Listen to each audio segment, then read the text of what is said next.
जिस उपदेश से राम जी को राजकुमार भगवान राम बने, वो उपदेश आप सुन रहे हैं। कितना ऊंचा ग्रंथ है, इसको वाल्मीकि रामायण भी बोलते, योग वशिष्ठ महारामायण भी बोलते। राम तीर्थ ने इसी का बार बार अध्ययन किया था। ये आप भी शांत हो जाएंगे परमात्मा में, और दूसरों को भी शांति देने की क्षमता देने वाला ये सदग्रंथ है। इसको वेदांत का सिद्धांत ग्रंथ बोलते हैं। दूसरे होते प्रक्रिया ग्रंथ। ये करके फिर कब वो आचार्य बनो तब समझो, ये तो थोड़ा पढ़ो और फिर वही सिद्धांत की बात। तो बार बार योग वशिष्ठ महारामायण विचारने योग। श्री योग वशिष्ठ महारामायण प्रथम भाग, वैराग्य प्रकरण प्रारंभ। उस सच्चित आनंद स्वरूप आत्मा को नमस्कार है, जिससे सब भासित होते हैं और जिसमें सब लीन और स्थित होते हैं, एवं जिससे ज्ञाता, ज्ञान, ज्ञेय, दृष्टा, दर्शन, दृश्य और कर्ता, करण, कर्म सिद्ध होते हैं। जिस आनंद के समुद्र के कण से संपूर्ण विश्व आनंदवान है और जिस आनंद से सब जीव होते हैं। अगस्त्य जी के शिष्य सुतीक्ष्ण के मन में एक संशय उत्पन्न हुआ, तब वह उसके निवृत्त करने के अर्थ अगस्त्य मुनि के आश्रम में जाकर विधि संयुक्त प्रणाम करके स्थित हुआ और नम्रता पूर्वक प्रश्न किया कि हे भगवान, आप सर्व तत्वज्ञ और सर्व शास्त्रों के ज्ञाता हो। एक संशय मुझको है, सो कृपा करके निवृत्त करो। मोक्ष का कारण कर्म है या ज्ञान, अथवा दोनों? इतना सुनकर अगस्त्य जी बोले कि हे ब्रह्मण्य, केवल कर्म मोक्ष का कारण नहीं है और केवल ज्ञान से भी मोक्ष नहीं प्राप्त होता। मोक्ष की प्राप्ति दोनों से ही होती है। कर्म करने से अंतःकरण शुद्ध होता है, मोक्ष नहीं होता। और अंतःकरण की शुद्धि के बिना केवल ज्ञान से भी मुक्ति नहीं होती। इससे दोनों से मोक्ष की सिद्धि होती है। कर्म करने से अंतःकरण शुद्ध होता है, फिर ज्ञान उपजता है और तब मोक्ष होता है। जैसे दोनों पंखों से पक्षी आकाश मार्ग में सुख से उड़ता है, वैसे ही कर्म और ज्ञान दोनों से मोक्ष की प्राप्ति होती है। हे ब्रह्मण्य, इसी आशय के अनुसार एक पुरातन इतिहास है, वह तुम सुनो। अग्निवेश का पुत्र कारण नाम ब्राह्मण गुरु के निकट जा षड अंगों सहित चारों वेद अध्ययन करके गृह में आया और कर्म से रहित होकर तृष्णिम हो रहा, अर्थात संशय युक्त हो कर्मों से रहित हुआ। जब उसके पिता ने देखा कि यह कर्मों से रहित हो गया है, तो उससे कहा कि हे पुत्र, तुम कर्म क्यों नहीं करते? तुम कर्म के न करने से सिद्धता को कैसे प्राप्त होंगे? जिस कारण तुम कर्म से रहित हुए हो, वह कारण मुझे कहो। तब कारण बोला, हे पिता, मुझको संशय उत्पन्न हुआ है, इसलिए कर्म से निवृत्त हुआ हूं। वेद में एक ठोर तो कहा है कि जब तक जीता रहे तब तक कर्म अर्थात अग्निहोत्र आदि करता रहे, और एक ठोर कहा है कि न धन से मोक्ष होता है, न कर्म से मोक्ष होता है,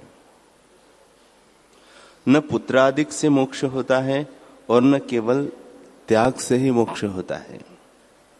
इन दोनों में क्या कर्तव्य है, मुझको यही संशय है, सो कृपा करके निवृत्त करो और बतलाओ कि क्या कर्तव्य है। अगस्त्य जी बोले, हे सुतीक्ष्ण, जब कारण ने पिता से ऐसे कहा तब अग्निवेश बोले कि हे पुत्र, एक कथा जो पहले हुई है उसको सुनकर हृदय में धारण कर, फिर जो तेरी इच्छा हो सो करना। एक काल में सुरुचि अप्सरा, जो संपूर्ण अप्सराओं में उत्तम थी, हिमालय पर्वत के सुंदर शिखर पर, जहां के देवता और किन्नरगण जिनके हृदय कामना से तृप्त थे, अप्सराओं के साथ क्रीड़ा करते थे। और जहां गंगा जी के पवित्र जल का प्रवाह लहर ले रहा था, वहां बैठी थी। उसने इंद्र का एक दूत अंतरिक्ष से चला आता देखा और जब निकट आया तो उससे पूछा, अहो सौभाग्य देवदूत, तुम देवगणों में श्रेष्ठ हो, कहां से आए और अब कहां जाओगे, सो कृपा करके कहो।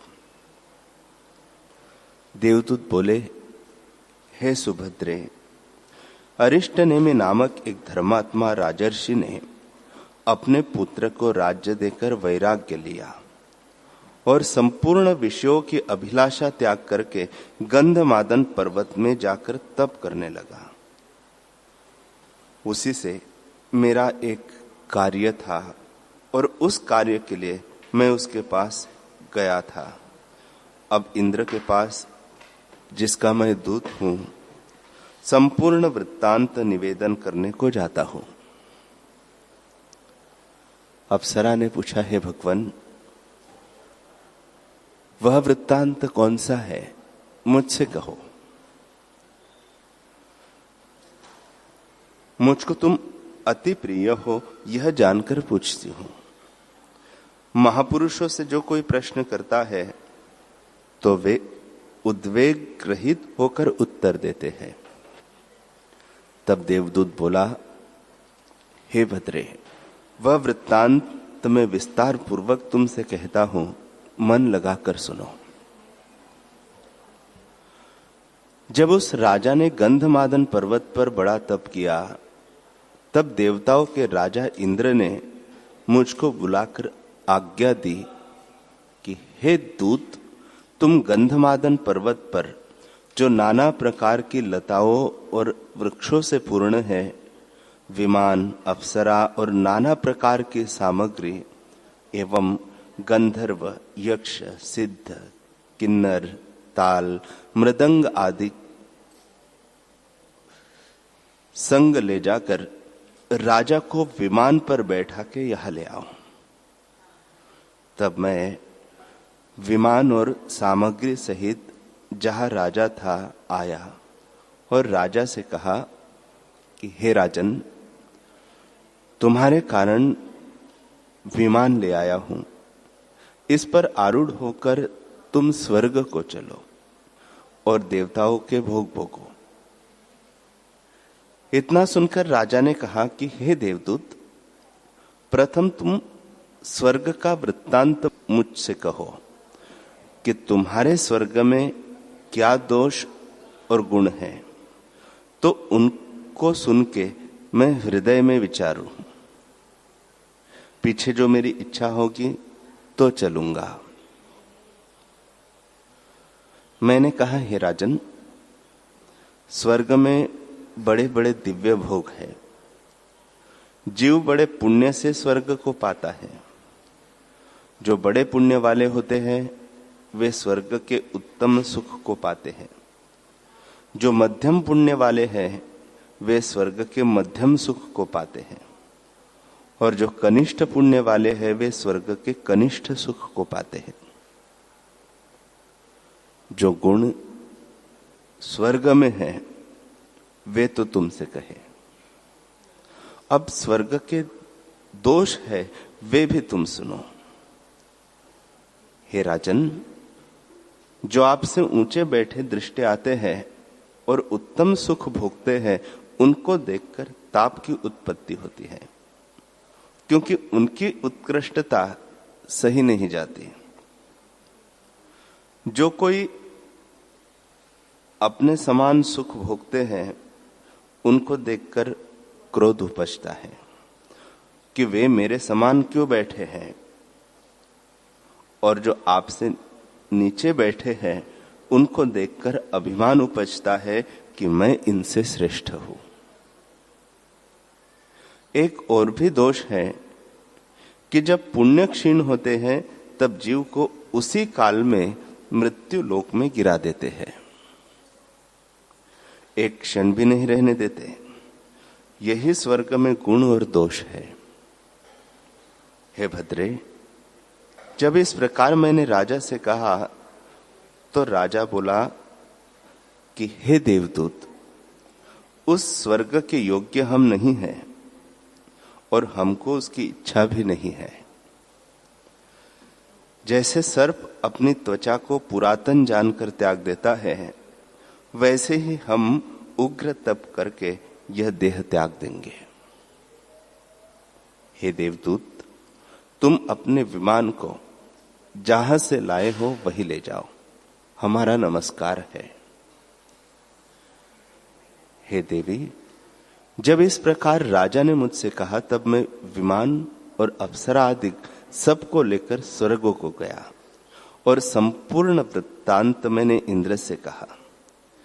इंद्र बहुत प्रसन्न हुए और सुंदर वाणी से मुझसे कहा कि हे दूत, तुम फिर जहां राजा है वहां जाओ। वह संसार से उपराम हुआ है, उसको अब आत्मपद की इच्छा हुई है, इसलिए तुम उसको अपने साथ वाल्मीकि जी के पास, जिसने आत्म तत्व को आत्माकार जाना है, ले जाकर मेरा यह संदेश देना कि हे महर्षि, इस राजा को तत्वबोध का उपदेश करना, क्योंकि यह बोध का अधिकारी है। इसको स्वर्ग तथा और पदार्थों की भी इच्छा नहीं। इससे तुम इसको तत्वबोध का उपदेश करो और यह तत्वबोध को पाकर संसार दुख से मुक्त हो।